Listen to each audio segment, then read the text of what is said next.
So, the new colored fittings are in. Nice little accent to the engine bay. I want to add something though. Fuel lines don't make noise, guys. There's a few things you need to do with the Accord. So I'm going to show everybody when you're installing my lines on the Accord the things that get missed where you can end up creating a noise problem. One, when they install the flex fuel, right, the bracket ends up shifted over and you have no clearance here. Loosen the balls, shift the whole flex fuel kit over. This will not touch. Next, they end up routing this line back behind here and then it rests against the bracket. That is not how it's routed anymore. It gets routed straight through here. This clip that used to be back there to hold the line, the original one, was over here. The line goes into an S. You do not put it in this fuel clip.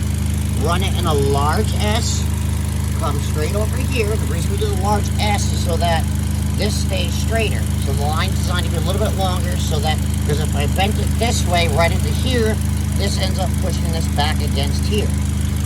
Lastly, when installing, clearance on the cam sensor. You just need a tiny little gap. They push this down and it touches the cam sensor. No, you don't do that.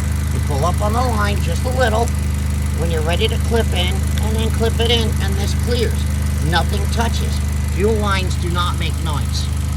So please, when you're doing your install, that is how it's done. You use a zip tie here and like I said, this large smooth S.